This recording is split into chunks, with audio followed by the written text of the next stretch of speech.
My daughter's life was nearly destroyed because I stole money from an entitled rich boy, but after surviving CPS, eviction, and threats, I took his family with evidence he didn't know I had. As a single mom working close to 70 hours a week, my schedule is fuller than a sorority girl on spring break, meaning the simple task of grocery shopping is basically mission impossible. I drive to the local supermarket with my 4-year-old daughter Charlotte in the back, and everything is accounted for. Traffic time, bathroom emergency detour, supermarket small talk, but there was always one thing I never saw coming: parking lot wait time. I was waiting almost 15 minutes for a parking spot, and if you're a mother, you'll understand just how much this can make your head spin. I was practically crying tears of joy when I saw a car start to back up, but then a Tesla pulled up. I looked at the man driving it: Rolex watch, Gucci sunglasses, expensive suit. He couldn't have been older than 20 either, so I knew it was his parents' money. And as I started to pull into the empty spot, he recklessly sped in front of me and stole it, almost grazing my car. Anger boiled my blood. By this point, my 4-year-old was crying, and I only had 20 minutes left to do the weekly shopping if I wanted to be on time for work. I rolled down the window to let him hear my baby girl, hoping for an ounce of guilt or empathy, but instead, he got out of the car, walked up to my window, and gave me the finger before walking into the store. Most would have been furious, but me, I was calm, happy even, like a 6th grader being let out of school for summer, because I was about to rob this guy blind. Legally, of course. You see, the whole reason I was a single mom is because my baby daddy had been arrested. He refused to get a conventional career and earned money by framing rich people. He'd go to the wealthiest areas in the state and camp out in the car park until he found his victim. He'd then purposely tick them off in some way, and when they left, he followed them until he caught sight of a security camera. He'd then drive super close to them and get them to crash into his very cheap car. And since it was to fund the life of our baby girl, I let him do it. He had become such an expert that he was able to do this almost 30 times before getting arrested for insurance fraud. And because I had a completely clean record with my insurance company, I knew my time had come to follow in his footsteps. After 10 more minutes, I found a parking spot and dropped my baby girl at the supervised kids' play area in the mall. I then rushed back out to my car, called in sick to my job, and waited. Soon, Mr. Tesla came back out. I followed him. As we neared the security cameras on the highway, I did a little crafting, and within 2 minutes, Mr. Tesla had rear-ended me. Oh no, cue the dramatics. Ambulance, mild concussion, medical reports, witness statements. 6 months later, I had $40,000 in my account. I used it to move us into a better apartment, pay off my debts, and most importantly, buy Charlotte the pink princess bed she had wanted for over a year. And for a few weeks, it felt like I had won, until it didn't. Because it turns out Mr. Tesla wasn't just some spoiled brat in designer gear. He was the son of a high-powered criminal defense attorney. And suddenly I realized I'd scammed the son of a man who never lets things slide. First, my boss at the call center became strangely cold toward me. Lisa had always been friendly before, even understanding about my single mom schedule challenges. Suddenly she was scrutinizing my timesheets and questioning my bathroom breaks. When I asked her directly what had changed, she mentioned that upper management was pressuring all supervisors to crack down on time theft, and that her hands were tied. I found out why a week later. Someone had requested my entire employment file, performance reviews, attendance records, everything. When I asked HR about it, they just said it was standard procedure. Standard for what, they wouldn't say. Then my car got towed from my apartment complex parking lot. I'd parked in the same spot for over a year without issues. Suddenly my car was gone, and the apartment manager claimed they'd sent multiple notices about unauthorized parking. I never received a single warning. Getting my car back cost $300 I didn't have, forcing me to take an advance on my paycheck. When I went to the impound lot, they had no record of why my car was towed in the first place, just that someone had called it in. I started feeling paranoid. Was I imagining things? Was this all just a string of bad luck? Then one evening after my shift, I found a business card tucked under my windshield wiper. The name printed on it: Richard Maxwell, attorney at law. Below that, a handwritten note: I know what you did. My stomach dropped. I looked around the parking lot, half expecting to see someone watching me, but there was no one. That night, I couldn't sleep. I kept thinking about that Tesla driver. Who was he? I didn't even know his name. I tried searching online for Richard Maxwell attorney, and felt sick when the results loaded. Maxwell & Sons, one of the biggest criminal defense firms in the state. Their website featured a team photo, and there he was, the Tesla driver, standing next to Richard Maxwell Sr., founding partner. The caption identified him as Richard Maxwell Jr., newly graduated from law school and joining the family firm. I'd scammed the son of possibly the most connected attorney in the city. The next morning, I got a call from daycare saying someone had tried to pick up Charlotte claiming to be her aunt. When the staff asked for ID and called me to verify, the woman left quickly. The description matched no one I knew. That same afternoon, there was a knock at my door. A woman in a pantsuit introduced herself as a caseworker from Child Protective Services. Someone had made an anonymous report about Charlotte being left alone for extended periods while I worked. The caseworker did a walkthrough of our apartment, asking invasive questions about my work schedule, Charlotte's father, our daily routines. She seemed particularly interested in how I'd afforded our recent move to a nicer place. I kept it together until she left, then broke down in tears. This wasn't random bad luck. Someone was methodically picking apart my life. My phone rang later that evening. Unknown number. I almost didn't answer, but something told me I should. You picked the wrong person to mess with, said a voice I recognized as Richard Maxwell Jr. I said nothing, just listened to my heart pounding in my ears. That $40,000? Consider it a loan with very high interest. I'm going to take everything from you, piece by piece. He hung up before I could respond. I sat on my couch, paralyzed with fear. What had I done? I'd thought I was being clever, getting back at some entitled rich kid. Instead, I'd painted a target on my back and my daughter's. The next day, I received an eviction notice. My landlord claimed I'd violated my lease by running a business from my apartment, something expressly forbidden in the rental agreement. The evidence? Anonymous complaints about excessive visitors and suspicious activities. I knew fighting it would be pointless. The Maxwells clearly had connections everywhere. That night, I called the only person who might understand what I was facing: Charlotte's father, Jake. He was still in prison, but due for release in 3 months. The collect call connected, and and I spilled everything through tears. The parking spot, the insurance scam, the Maxwells, everything. You need to document everything, Jake said, his voice sounding tinny through the prison phone. Every weird call, every strange incident, and you need to reach out to my old buddy Michael. Michael had done time with Jake years ago. He now ran a legitimate security company, but he also knew how to operate in gray areas when necessary. Tell him I said to put the word out. The Maxwells play dirty, but they're not the only ones with connections. I didn't like the sound of that, but I was desperate. Maxwell was systematically destroying my life, and I had no idea how to fight back. The next day, I called Michael. He listened without interrupting, then simply said, "I'll be there in an hour." Michael wasn't what I expected. Clean-cut, professional-looking, with kind eyes that hardened when I showed him the eviction notice and explained about the CPS visit. "Jake saved my life inside," he said simply. "I owe him, which means I'm going to help you." For the first time in weeks, I felt a tiny spark of hope. "First thing we need to do is get you and Charlotte somewhere safe," Michael said. "Somewhere the Maxwells can't find you." "I can't just disappear," I protested. "I have a job. Charlotte has daycare. You won't have either of those things soon if Maxwell keeps coming after you," Michael pointed out. "We need to buy time until Jake gets out." That night, Charlotte and I packed essential belongings into my Honda. Michael arranged for us to stay in a rental cabin owned by another of Jake's friends,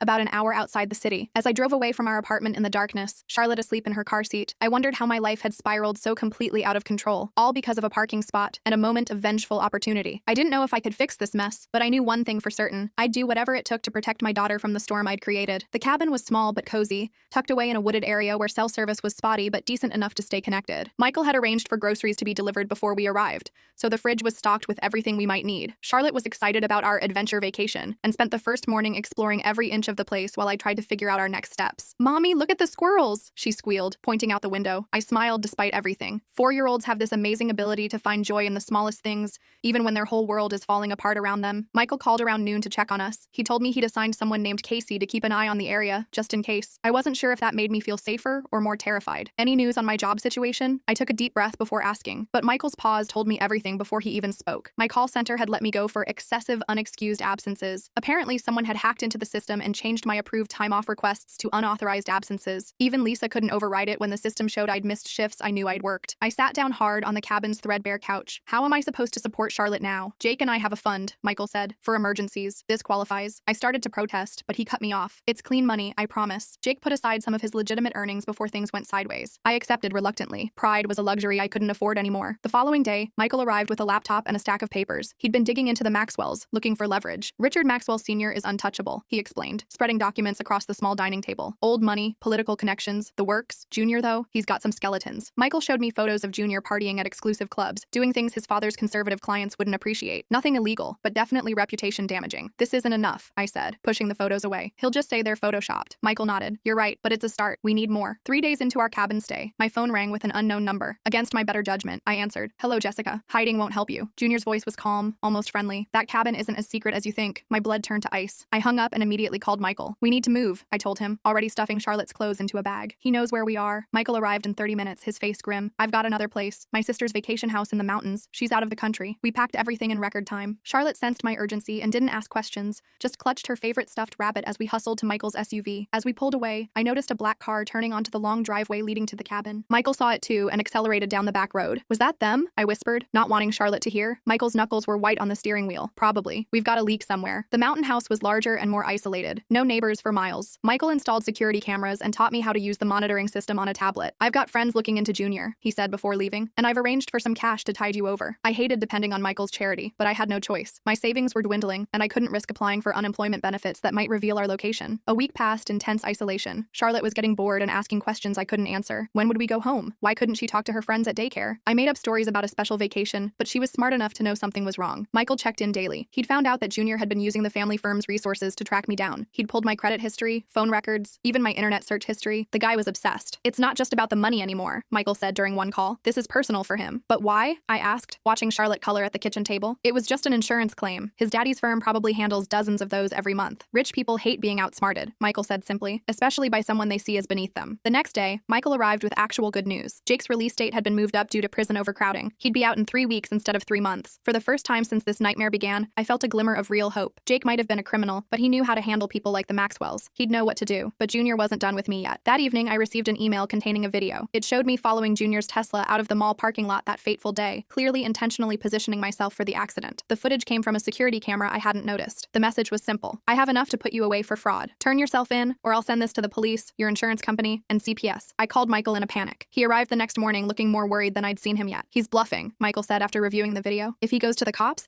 he admits his family paid out a fraudulent claim. His father would kill him. So why hasn't he used this yet? I asked. Michael's expression was grim. He wants to break you, make you come begging, and probably inflict as much emotional damage as possible before dropping the hammer. 1 week before Jake's release, Charlotte developed a high fever. The nearest hospital was 30 miles away, and I was terrified of going anywhere public where we might be spotted. But when her temperature hit 103, I had no choice. I called Michael, who sent his sister Dakota to escort us. She was a no-nonsense woman with a permit to carry a concealed weapon, which she made sure I knew about. Anyone gives you trouble, they deal with me, she said, helping me carry a drowsy Charlotte to my car. The emergency room was mercifully quiet. The doctor diagnosed an ear infection, prescribed antibiotics, and sent us on our way within 2 hours. As we walked toward the exit, I spotted a familiar black Tesla in the parking lot. Don't look, Dakota whispered, guiding me toward a side door instead. Keep walking. We made it to my car without incident, but as we pulled out of the parking lot, the Tesla fell in behind us. He's following us, I said, my voice shaking. Dakota pulled out her phone. I've got this. She made a quick call, speaking in what sounded like code. 5 minutes later, a police cruiser appeared behind the Tesla, lights flashing. The Tesla pulled over, and we continued on. Friend in the sheriff's department, Dakota explained with a slight smile. They'll keep him busy for a while, but the close call rattled me. Junior was watching hospitals now. How far would this guy go? The next week was a blur of anxiety. Charlotte recovered from her infection, but I barely slept, jumping at every sound outside. Michael increased security around the mountain house, installing motion sensors and bright lights. Just when I thought things couldn't get worse, Michael called with devastating news. Someone had planted drugs in Jake's cell during a routine search. His early release was canceled, and he was facing new charges that could add years to his sentence. This is Maxwell's work, Michael said, his voice tight with anger. He's making sure Jake can't help you. I broke down completely that night after Charlotte was asleep. I dragged my innocent daughter into this mess. I'd lost my job, my home, and now Jake's release. Our best hope was gone. The walls were closing in. The next morning, I made a decision. I couldn't run forever. Charlotte deserved stability, not this life on the run. I called Junior's office number directly. His secretary tried to screen me, but I mentioned the insurance claim,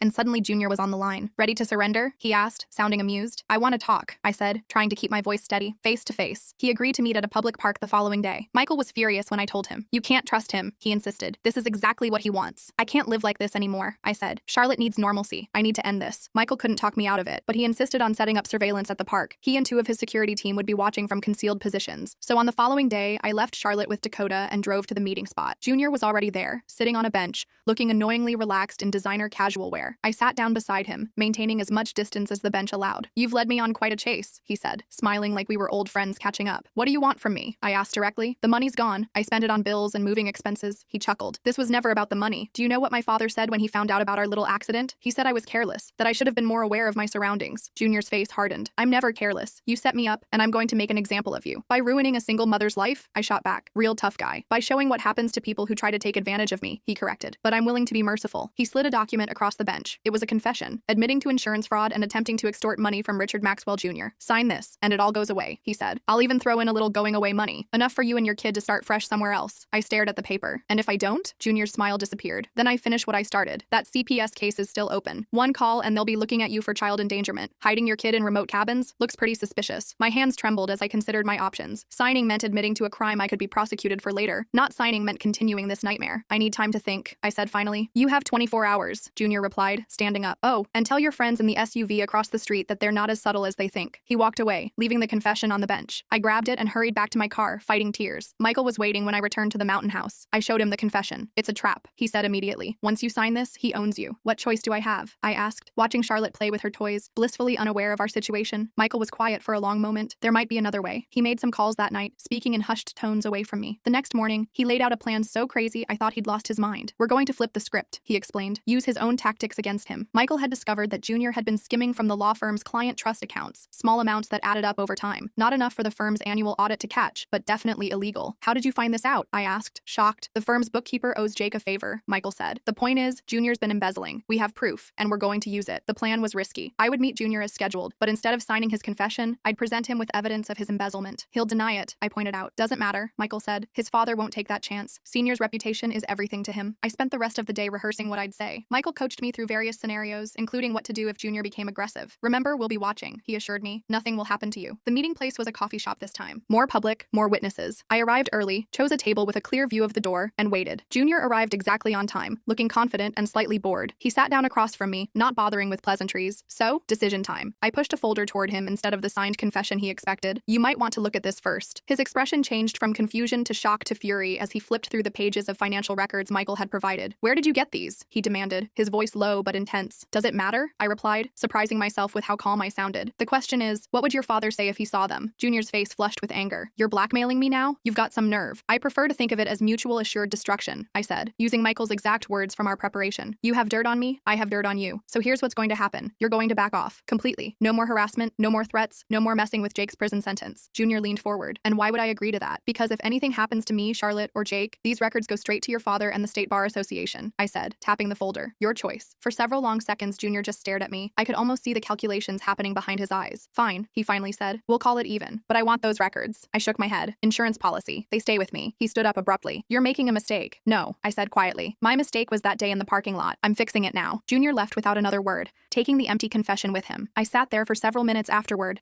hands shaking with delayed adrenaline. Michael's voice came through the tiny earpiece he'd given me. You did good. Now let's get you home. The next few days were tense. I kept expecting Junior to retaliate somehow, but nothing happened. Michael's sources reported that Junior had taken a sudden leave of absence from the family firm. A week later, I received an unexpected call from the prison. Jake had been cleared of the drug charges after security footage mysteriously surfaced, showing a guard planting the evidence. His early release was back on track. Maxwell Sr. stepped in, Michael explained when I called him with the news. He must have figured out what Junior was up to and shut it down to protect the family name, but also because he genuinely seemed disturbed by his son's behavior. From what my sources tell me, Senior has a strong ethical code despite defending some questionable clients. Slowly, cautiously, we began rebuilding our lives. Michael helped me find a new apartment in a secure building. I applied for jobs, eventually landing a customer service position at a local utility company with regular hours and benefits. Charlotte started at a new daycare, where she quickly made friends. The shadows under her eyes disappeared as our routine stabilized. 3 weeks later, Jake was released. He came straight to our new apartment, looking thinner but healthier than when he went in. Charlotte was overjoyed to see her daddy, though she barely remembered him. That night, after Charlotte was asleep, Jake, Michael, and I sat around my small kitchen table. Junior's gone, Michael reported. Senior shipped him off to the family's London office. Word is he's on a very tight leash now. Will it last? I asked. Jake nodded. Senior's old school. Family reputation means everything. He won't let Junior jeopardize that again. So it's really over? I could hardly believe it. As over as these things get, Jake said, reaching for my hand. You did good, Jess. You protected our girl. I thought about the roller coaster of the past few months. The fear, the uncertainty, the desperate measures, all because of a parking spot and a moment of bad judgment. I need you both to promise me something, I said, looking between Jake and Michael. No more schemes, no more cons. Charlotte deserves better than that. They both nodded solemnly. Speaking of better, Jake said, pulling an envelope from his pocket. Michael tells me you're still driving that death trap Honda. Inside the envelope was a check. Jake's legitimate savings from before his arrest. Enough for a decent used car. Consider it child support back pay, he said with a half smile. The next day, I traded in my Honda for a reliable used SUV with working air conditioning and actual airbags. As Charlotte and I drove home, she asked innocently from her car seat, are the bad people gone now, Mommy? I met her eyes in the rearview mirror. Yes, baby, the bad people are gone. And for the first time in months, I actually believed it. 2 days later, I received a plain envelope in the mail with no return address. Inside was a cashier's check for exactly $40,000, the amount of my original insurance settlement, and a brief handwritten note, for Charlotte's college fund. Let's never meet again. R.M. Sr. I stared at the check for a long time, tempted to tear it up, but Charlotte's future mattered more than my pride. I deposited it in a new college savings account the next day. That evening, as Charlotte played with her toys in our living room, Jake stopped by with pizza and news. He'd found legitimate work as a mechanic at Michael's brother-in-law's garage. No more shortcuts, he promised, watching our daughter build a block tower. I missed too much already. I wasn't naive enough to think everything would be perfect from now on. Jake and I had too much history for that, but we had something we'd never had before, a fresh start built on honesty instead of schemes. As we sat eating pizza and watching Charlotte play, I realized something important. The Maxwells, with all their money and power, had something fundamentally broken in their family. Junior's actions and Senior's cold damage control showed that clearly. Our little family might be unconventional, divorced parents, ex-con dad, mom who made a terrible mistake, but there was love here. Real love, not obligation or reputation management. That night, after everyone had gone and Charlotte was asleep in her pink princess bed, I sat on our small balcony looking at the stars. For the first time in months, I wasn't looking over my shoulder or jumping at every noise. My phone buzzed with a text from Michael. Security system all set up. Sleep well. I smiled, grateful for the friends this ordeal had given us. Tomorrow, I'd start my new job. Charlotte would go to her new daycare. Jake would start at the garage. It wasn't the life I'd planned, but it was ours, and we'd fought hard to keep it. The next morning, I dropped Charlotte off at daycare and headed to my new job. My stomach was full of butterflies as I drove into the parking lot. New job means new people, new routines. It's like first day of school jitters, except with bills to pay. The utility company building looked like every other boring office building, all beige and fluorescent lighting. I took a deep breath and walked in. Orientation went pretty smoothly. The HR lady, Susan, was super nice and patient with all my questions. The job itself seemed straightforward enough, answering customer calls about their bills, setting up payment plans, that kind of stuff. Nothing glamorous, but the regular hours and benefits were exactly what Charlotte and I needed. During my lunch break, I texted Michael to check in. That had become our routine, daily check-ins just to make sure everything was still okay. He replied that all was quiet on the Maxwell front, which was a relief. I was still half expecting the other shoe to drop any day. When I picked up Charlotte that afternoon, she was full of stories about her new friends at daycare. My heart felt lighter seeing her so happy. We stopped for ice cream on the way home to celebrate our first successful day in our new normal. Jake came over that evening with dinner. He was really making an effort to be present in Charlotte's life. While she played in her room, Jake and I had a serious talk about our future co-parenting arrangement. I'm not asking to get back together, he said, keeping his voice low, but I want to be a real dad to her. I nodded. The old Jake would would have been looking for an angle, some way to work the system. This Jake seemed different. Prison had changed him, or maybe just missing so much of Charlotte's life had. We can work something out, I told him, but I meant what I said about no more schemes. A week into my new job, I was starting to feel like maybe things really would be okay. Charlotte was thriving at daycare. Jake was showing up consistently for his scheduled visits. Michael had scaled back the security but still checked in regularly. Then I got a call from an unknown number during my lunch break. My heart immediately started racing. I almost didn't answer, but what if it was Charlotte's daycare? I couldn't ignore it. Hello? I said cautiously. Jessica, this is Richard Maxwell Sr. I nearly dropped my phone. My mind raced through every worst-case scenario. Had Junior convinced his father to come after me after all? What do you want? I asked, trying to keep my voice steady. I want to meet, just once, to ensure we have an understanding. Every instinct told me to refuse, but curiosity won out. When and where? He suggested a restaurant downtown the following evening. Neutral ground, public place. I agreed, but immediately called Michael afterward. Don't go alone, he warned. I don't care how public the place is. So the next evening, Michael drove me to the restaurant while Jake stayed with Charlotte. Michael took a table nearby where he could keep an eye on things while I met with Maxwell. Senior Richard. Maxwell Sr. was nothing like his son. Where Junior was flashy and arrogant, Senior was understated and composed. His suit probably cost more than my car, but it wasn't showy. He stood politely when I approached the table. Thank you for coming, he said, gesturing for me to sit. I slid into the chair, keeping my back straight, trying to project more confidence than I felt. I'll be direct, he said after we'd ordered drinks. My son's actions were inexcusable. Both the initial incident in the parking lot and his subsequent, he paused, searching for the right word, vendetta. I stayed quiet, waiting for whatever was coming next. You should know that Junior is no longer in a position to cause problems for you or your family. I've taken steps to ensure that. Why? I asked. Why step in now? Maxwell Sr. sighed, looking down momentarily. When he looked back up, I saw something unexpected in his eyes. Remorse. Because I failed as a father in many ways. I was too focused on building the family legacy, and not enough on building character in my son. And because your friend Michael made some persuasive arguments that this situation had gotten out of hand, I glanced over at Michael, who was pretending to read a menu while obviously listening to every word. So that's it? It's just over? I couldn't believe it would be that simple. It's over, Maxwell Sr. confirmed. The check I sent you, consider it compensation for my son's behavior, not payment for silence. Though I would appreciate discretion about certain aspects of this situation. He meant the embezzlement. I nodded slowly. One more thing, he said, sliding a business card across the table. Should you ever need legal assistance, my firm is at your disposal. Pro bono, of course. I took the card, not sure what to say. Thank you, I guess. As we finished our drinks, Maxwell Sr. asked an unexpected question. Your daughter, Charlotte, is it? How is she doing with all this? The question seemed genuinely concerned, not calculated. She's resilient, I answered. Kids are good at bouncing back when they feel safe. He nodded thoughtfully. Good. Children shouldn't pay for their parents' mistakes. When we left, Michael immediately wanted all the details. I filled him in as we drove home. Do you trust him? Michael asked. I don't know, I admitted. But I think he's more concerned about protecting the family name than anything else. And right now, that means leaving us alone. The next few weeks passed without incident. I started to relax into our routine. My new job was going well. I even got a compliment from my supervisor on how quickly I was learning the systems. Charlotte was thriving in daycare and loving having her dad around more. Jake was sticking to his promise of no more schemes, working honest hours at the garage. Then one evening as I was leaving work, I spotted a familiar black Tesla in the parking lot. My blood ran cold. I fumbled for my phone to call Michael, but before I could dial, the driver's side door opened. It wasn't Junior. It was his father. Ms. Williams, Maxwell Sr. called. A moment of your time? I approached cautiously, keeping a good distance between us. What is it? I wanted to let you know personally that Junior has accepted a permanent position with our London office. He won't be returning to the States for the foreseeable future. I blinked in surprise. Okay, thank you for telling me. Maxwell Sr. nodded. Also, I took the liberty of reviewing your previous employment record. The irregularities have been corrected. Should you wish to return to your position at the call center, the door is open. I was speechless. The call center job had better pay than the utility company. Why would you do that? I asked finally. Maxwell Sr. looked tired suddenly, older than his years. I've spent most of my life defending people who've made mistakes. Some deserved a second chance. Others, he trailed off. Let's just say I recognize the difference between someone who made a poor choice in a desperate moment and someone with a pattern of deliberate harm. He handed me another envelope. My son's therapist believes making concrete amends would be beneficial for his recovery. Inside is a college fund for Charlotte. No strings attached. I didn't know what to say. Part of me wanted to refuse, to not be indebted to the Maxwells in any way, but another part recognized that Charlotte deserved every opportunity I could give her. Thank you, I said simply, taking the envelope. Maxwell Sr. nodded once, then got back in the Tesla and drove away. When I told Jake and Michael about the encounter, they had predictably different reactions. It's a trap, Michael said immediately. It's guilt money, Jake countered. Rich people love throwing cash at problems they can't fix. Doesn't mean you shouldn't take it. In the end, I decided to accept the college fund for Charlotte, but stay at my current job. The hours were better for our family situation, and I didn't want any ties to places that might remind me of everything that had happened. 2 months later, life had settled into a comfortable rhythm. I was making enough to cover our bills without working myself to death. Jake had Charlotte 2 weekends a month and came over for dinner once a week. Michael had scaled back to weekly check-ins, though he still insisted on maintaining our security system, just in case. One Saturday morning, Jake took Charlotte to the park while I tackled the mountain of laundry that had accumulated. As I was folding clothes, I found the business card Maxwell Sr. had given me. I stared at it for a long moment, then tucked it into my wallet, just in case. Later that day, Charlotte came home full of excitement about the playground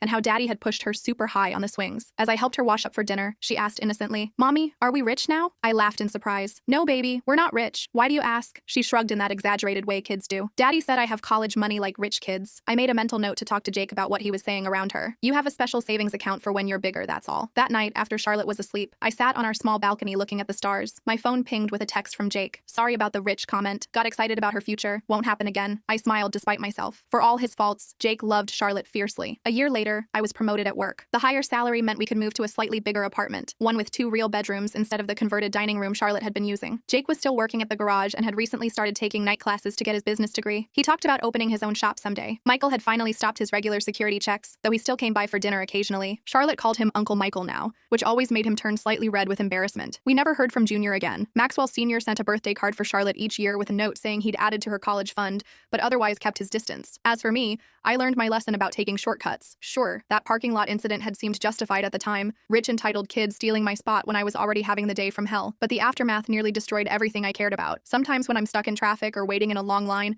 I remind myself that patience is cheaper than the alternatives, much cheaper. One afternoon, almost 2 years after everything had happened, I was at the mall with Charlotte buying new shoes for school. As we walked back to the car, I spotted a familiar scenario unfolding. A woman with a child in the back seat, signal on, waiting for a parking spot, and a flashy sports car trying to cut in front of her. Without thinking, I walked over and stood in the empty spot until the woman could pull in. The sports car driver honked and yelled something rude out his window before speeding off. The woman rolled down her window, looking relieved. Thank you so much. I've been circling forever, and my son has a doctor's appointment in 20 minutes. I smiled and waved it off. No problem. Been there. As Charlotte and I walked to our car, she asked, "Why did you do that, Mommy?" I thought about it for a second. Because sometimes people forget to be kind when they're in a hurry, and sometimes a little kindness makes a big difference. Charlotte nodded seriously, processing this wisdom as only a 6-year-old can. Then she skipped ahead to our car, already moving on to thoughts of her new light-up sneakers. I watched her go, grateful for second chances and the simple peace of an ordinary life. No schemes, no revenge, no looking over our shoulders, just the everyday challenges of work, parenting, and trying to be better tomorrow than we were yesterday. That night, I deleted the last of my emergency contacts from my phone, numbers I'd kept just in case the Maxwells ever came back into our lives. It was finally time to close that chapter completely. As I tucked Charlotte into bed, she hugged me tight and whispered, "I love our life, Mommy." "Me too, baby," I said, kissing her forehead. "Me too."